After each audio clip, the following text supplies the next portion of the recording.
Ola, bos días, somos Alba e Carmen do Grupo Vermello. Se non te importa, imos te facer unhas preguntas, pero primeiro vamos a introducirte unha breve biografía que fixemos. Naceu no ano 1984, en A Coruña. O seu pai foi quen lle transmitiu o amor pola música. Iníciase na música tradicional galega e no folk. Con 13 anos era voz solista de Baite en Bora, a súa primeira formación. Ten colaborado en varios proxectos como Son delas, Sete Saias, Voces na Mousa e participando nos traballos discográficos Fiana Roca, Susana Seivane. Ten distintas cancións como Alubea, Inventario Prohibido, Miña Doce Amiga, Cen Miradas, Mais Amor, entre outras. Actualmente é profesora de música e directora do CEIP Herenas de Sálvora. Se non te importa, imos comenzar as preguntas. Cando empezaches no mundo da música? Pois empecé no mundo da música sendo moi cativiña.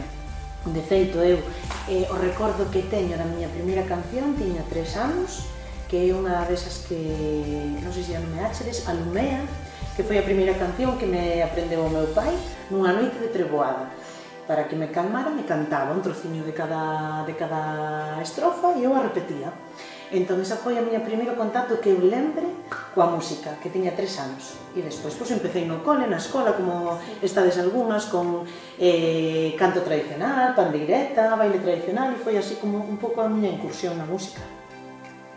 Tes pensado facer máis algúns de música? Sí, necesito, demais. Agora estou facendo cancións novas e, bueno, xa fai anos que non saco o disco e ora levo, bueno, pois, co tema da escola tamén máis centrada no tema da escola, pero sí que me apetece sacar cousiñas. Ao longo destes anos, ainda que non estiven facendo moitos concertos, sí que estiven escribindo e compoñendo cousas. Admiras algún ou algunha cantante?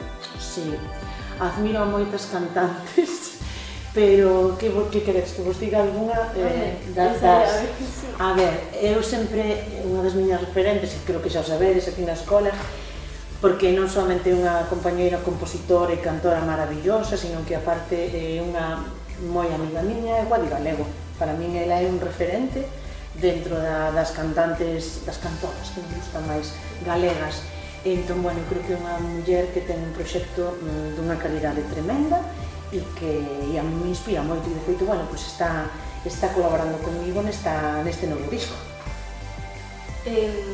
Como foi o teu maior desafío como artista? Pois para min o maior desafío foi enfrentarme a grandes masas de público. Eu recordo cando tiña, claro, eu empecé moi nova a facer concertos, tiña 13 anos. Eu me acordo que me poñía moi nerviosa os días antes de facer os concertos, entón, pois imaginade, dor de estómago, desconcentración.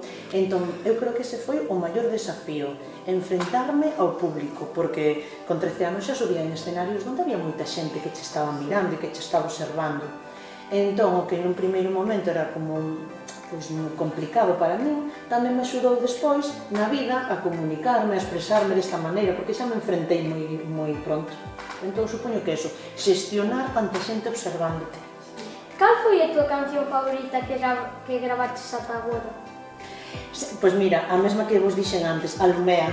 Alumea foi a canción que abre o meu disco, o meu primeiro disco en solitario, aparte dos outros proxectos. Porque eu quería que no meu primeiro disco en solitario estuvera a canción da miña vida, que foi a primeira que aprendí, e aínda que día de hoxe sigo cantando. E entón, para min, a canción da miña vida é Alumea. De feito, hai unha persoa na miña familia e unha amiga miña que levan tatuada a palabra Alumea por mí, polo que representa para mí esa canción. Que bonito. Sí, e algún día tatuarei na eu, pero ainda non me atrevo. Que te inspirou a facer cancións? Pois mira, a min facer cancións axúdame moito, a min gustame moito escribir. Me parece que é un exercicio terapéutico. Eu para organizar o pensamento, soltar os medos, xestionar a rabia e todo eso escribo moito. Entón, para min o exercicio da escritura é terapéutico e me axuda a ordenar a miña cabeza. Entón, eu escribo moito texto antes de escribir cancións. De feito, moitas cancións saen de textos ou de poemas, que poderían ser poemas moito máis longos, pero as cancións teñen outro formato. Entón, para min, facer cancións desa maneira é un xeito de expresarme e de botar para fora, sentirme máis lixeira. Que consello lle darías a alguén que quixera facer música? Pois un consello moi difícil, porque eu que lle diría a alguén que empece na música é que independentemente do que diga a industria, do que digan as redes sociais, do que diga moita xente, fagas aquelo co que ti te sintas feliz e que cando botes a vista atrás estés orgullosa da túa carreira, ou orgullosa da túa trayectoria. E iso, algunhas veces, para moitos artistas, non vai na mesma onda pois que marcan as tendencias, que marca a industria, que marca o mercado. Entón, bueno, ser auténtico no sentido máis amplio da palabra, que é facer o que quero, porque quero e porque o sei defender. Como crees que evolucionou a música nestes últimos anos? Pois eu creo que evolucionou cara a un escenario moi diferente ao que eu empecé. Cando eu empecé na música folk, bueno, eu escoitei sempre moitos tipos de música, as formacións, os grupos e as bandas tiñan moitas persoas. Había bandas de 7, 8 persoas, 9, tamén había bandas máis pequeniñas, como sempre. E agora iso é casi impensable, un proxecto que teña tanta xente, movelo, producilo, levalo a diferentes escenarios do mundo, resulta máis complicado. Entón, todo como foi evoluindo o camiño da música é a formatos máis reducidos e a utilizar as ferramentas tecnolóxicas. Agora hai moitísimo, por exemplo, os proxectos que hai en Galicia, hai moitísimos proxectos que utilizan moitas ferramentas tecnolóxicas para as producións das súas cancións.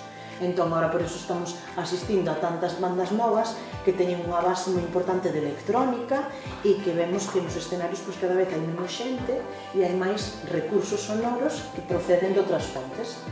Cal é a túa maior meta como artista? É curiosa, porque esa é algo, o meu soño, meta, soño, eu prefiro chamarle o soño. Creo que é un soño que non é difícil de cumplir. O que pasa é que hai que traballar.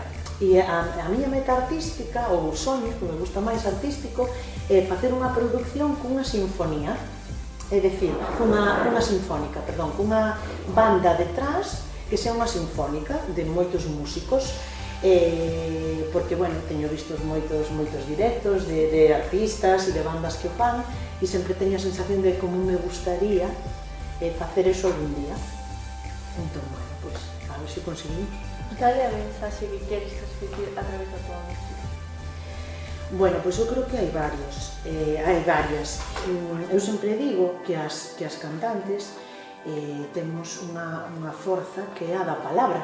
É dicir, quen fai música, pois está a forza da música, pero ti cando cantas un texto, non solamente o que transmitese a música ou a melodía, sino que o que transmitese unha mensaxe. Entón, para min a música e a que eu fago ten que ter un poder, ou esa é a miña finalidade como artista, de axitar o pensamento e remexer a conciencia cos temas sociais, co benestar emocional, a importancia que nos prioricemos, que non tenemos medo a expresarnos libremente, a profundo enraizamento que teño co feminismo, coa miña condición de feminista.